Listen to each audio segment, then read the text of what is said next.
There you go. Great to see you guys. Likewise. Yeah, likewise. I think I'm in the process of the bottom falling out. Okay. Yeah, I just went through a very, very intense. Uh, I'm in Paris, Oh. and I was kind of fleeing. I came to Paris fleeing, um, and uh, I just am seeing the construct Mm, uh, that it doesn't offer me anything anymore. Mm. mm, There's nowhere, there's, it's Mm. excruciatingly painful that there's nowhere to go. There's nothing I want to do. It just feels like the end of life. Yeah. Um, I also was just diagnosed with asthma, and it feels like it's hard to breathe. And and then I just leaned into this feeling of being mm.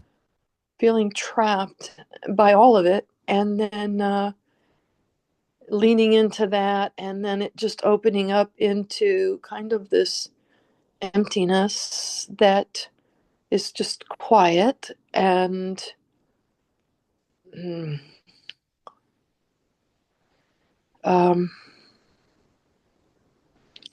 I was reading something that Marius, who works with Vince, published about, like, if you're, he calls it the vault, and it's a four-part thing that is really about seeing through all of it. And it feels like just reading that did something.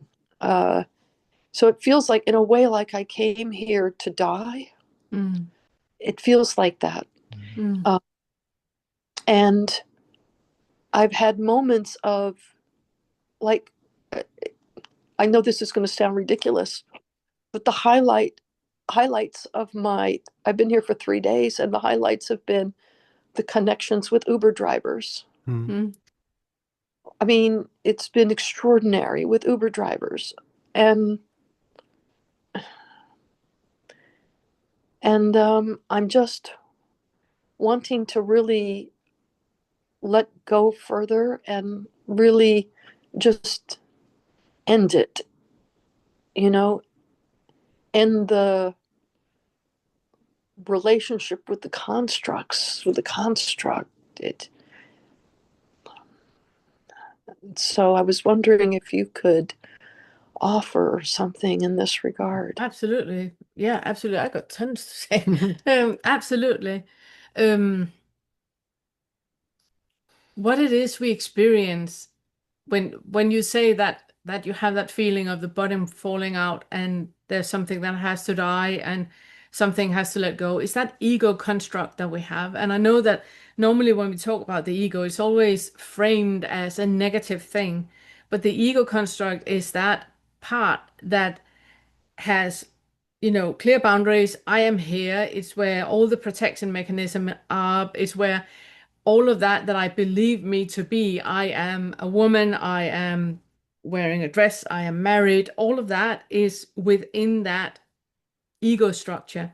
And when it's negative, it's where we become selfish and me, myself, and I'm first, and I'm striving and I'm achieving and I'm better than you. And that is kind of like the negative. The positive of it is where we have the healthy boundaries and where we see that there's something that needs to be accountable for how I treat other people. And when I talk about it in the first feather, it's that I call like the ego and the authentic. Both of them are still the ego structure. But we need to play with that pendulum back and forth in it until we are very clear on where the I is placed, where the identification of an I is placed. And then when we work with the sixth feather, where we start to realize that the whole delusion is not only about an I and them, it's also that subject object that is completely dissolved, that there is not an I observing here what is going on out there. There is an exchange of energy, an exchange of atoms and molecules that is happening all the time. And what I perceive as in me here is just part of the perception that we have in our biological being. It's not really how it is.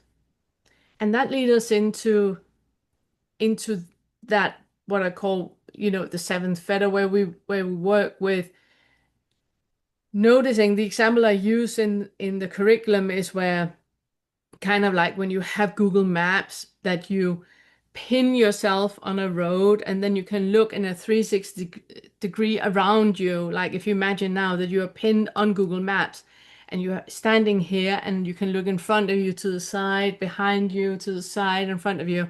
You can look up and down. You're kind of like pinned here. And what we do at the end of the seventh feather is that we unpin, which means that there's no longer any one experiencing, which leads us into the eighth feather, where there is no longer any foundation to stand anywhere. There's no longer anywhere to land with a belief. And it sounds to me that is where you're at right now, which can be a very, very scary place if there are still hooks into a feeling of safety. And it's why we spent so much time talking about the second feather, that is dealing with what we came from, because that is where our safety is created. And you might need to take a little tour to the second feather and deal with some of that fear that can be there, because what we, in its essence, talk about all the time in everything we do with everyone, it is dissolving any belief you have about anything. So, for example, you're sitting right now and you are in Paris and you feel the bottom on the seat that you're sitting on. That can be inquired into, like we've done lots of times, where I'm asking you to feel where does your bottom end and the seat begin? And that can be dissolved, so you can't really feel where your bottom is and where the seat is. There's just a tingling sensation in the body. Yeah, yeah, exactly. Yeah, exactly. And what we privately have been working with lately is that out of body experience, where you completely dissolve and you kind of like experience things from the outside of where the normal experience is. It's a bit different, but difficult to explain. Anyways, back to the topic, that whatever you land on, for example, where you have that idea, I'm sitting here and you feel that your bottom is dissolving into the seat that you're sitting on. Now, the next thing you can do is dissolve the idea that you're in Paris. Yeah, Because right now, when you're sitting here with right. closed eyes, you I'm could be in totally there. Minnesota. No, Yeah. I'm totally there. I'm totally there in terms of there's just this. There's Yeah. just this moment, not even this moment. There's just this. There's Even that, nothing Irene, else. can be dissolved. And that was the next step that we are going to do. And Okay. I would love to do it if you're up for that. What's up? So You always say you are. I'm a little fuzzy today. So No, it's that anything you experience in your, because you can only experience in your sensory field. You can only see, hear, smell, taste, touch. You can only have an inner mental experience of see, hear, smell, taste, touch. That's all that's available. There's nothing else available, which means that all of them can be inquired into and dissolved, because you will have that. For example, if I ask you to make a deep inhalation and you hold it and you exhale and you hold it, you will have sensory experiences when you do that, of how the air goes in through the nostrils, how you feel your lungs are expanding, your belly is expanding, you're holding it, and you're just sitting in that floaty space, and then you exhale and notice how that is. Every single sensory experience that is attached with that can be dissolved, because Mm, there is still a landing place. When we say notice your breath, then we're landing in the right. experience of the breath, but even that can be dissolved, which means you will land somewhere else, that it might just be tingling sensation floating in space. Even that can be dissolved. Mm. It's So what you keep dissolving. You you just keep does it dissolving. do it? Is it doing itself? Yeah, it's basically just awareness going to that thing which is highlighted for a moment. Um, so if you have the experience where you're following the breath and you have the feeling of the breath, it's allowing the awareness itself, or whatever you want to call that, the attention, whatever, we don't have to make something out of that, to have that be so fully in tune with the sensation itself, not even with the thought about it being breath or thoughts about it fluctuating or anything. It's just the raw sensation of it, and having the attention so enveloped in that whole idea of awareness, subjectivity, separation, the observing, or the breath itself just dissolves into Yeah. that raw experience. Yeah. So And there's just the raw experience with Yeah, no words, it's yeah, just raw experience. but And but then, but the thing is, yeah, but the thing is, the mind is always pattern seeking, and the mind yes, is always trying to create an yes, understanding of it. So that is the next thing you dissolve, because that will happen on its own, and it is a never-ending Sisyphus game that we're playing here, because the yes, mind is constantly creating an exactly, understanding or an interpretation or an aboutism about it. And then exactly. then that is what you're going with at the soul. So when you have that fear coming up or that feeling of dread coming up, question that. What is that actually comprised of? There's a Hmm. sensory experience in the body of almost like dissolving particles, and then there's a thought about death.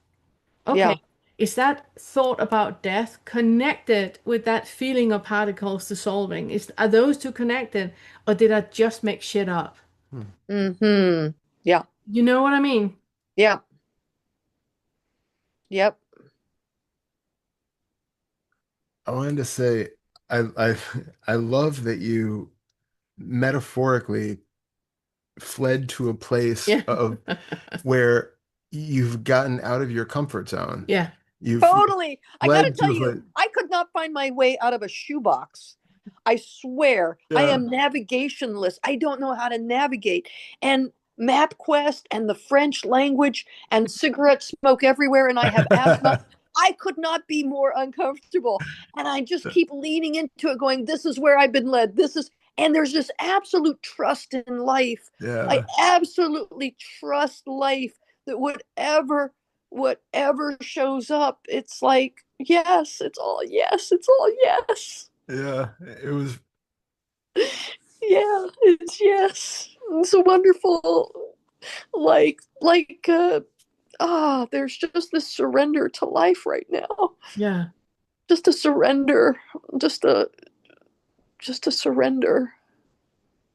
so, And so yeah, you yeah, go go ahead. ahead, you first. No, I love that. I would let you sit in this feeling a bit longer if it wasn't because we have like a time limit.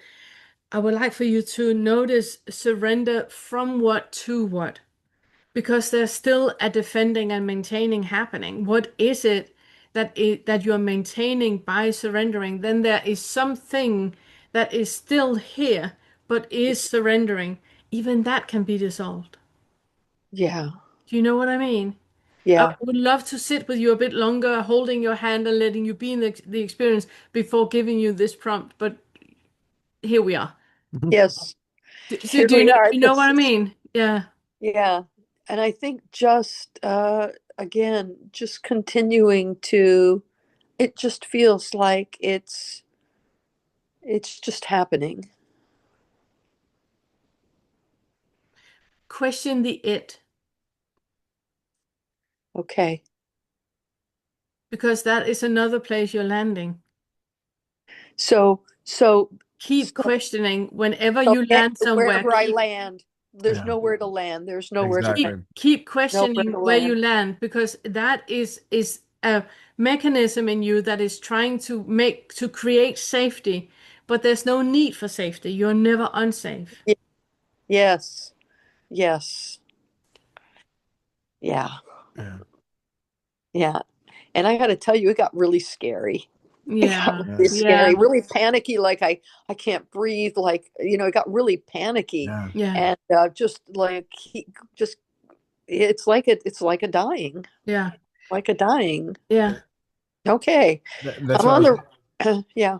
Yeah. No, I was just gonna say from the beginning, I had wanted to ask when you had said about, wanting to be free and drop all of the constructs as that's what you've been getting at, but being very clear on um, what ideas about those constructs you also have.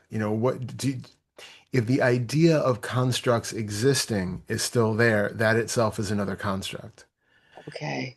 Every time that you start to get that I need to be free of something else, there's a an agitation that's causing a distance from however things are showing up in the moment. There's a criticism of that because this is seen to be constructed in some way, but that's still just an idea.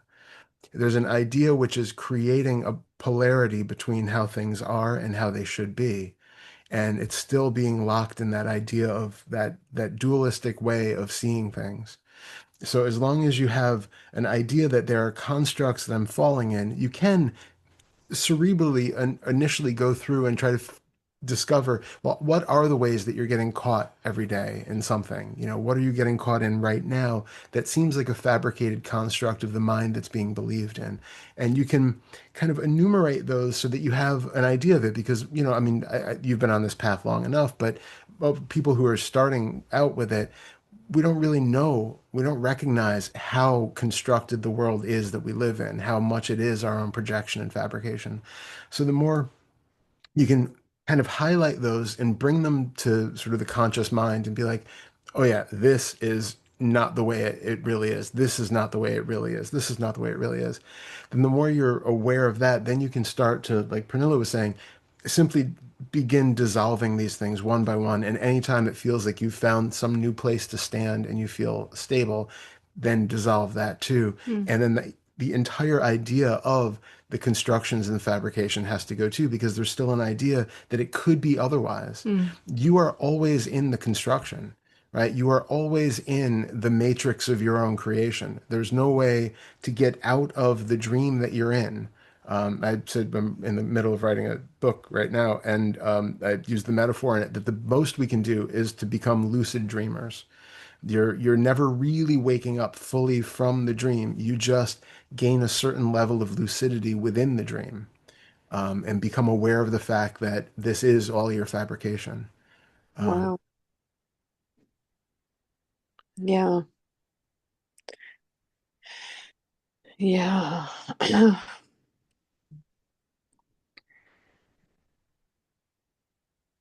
So that's a lot to work with while you're in a foreign land where you don't speak the language and you're surrounded by cigarette smoke with asthma.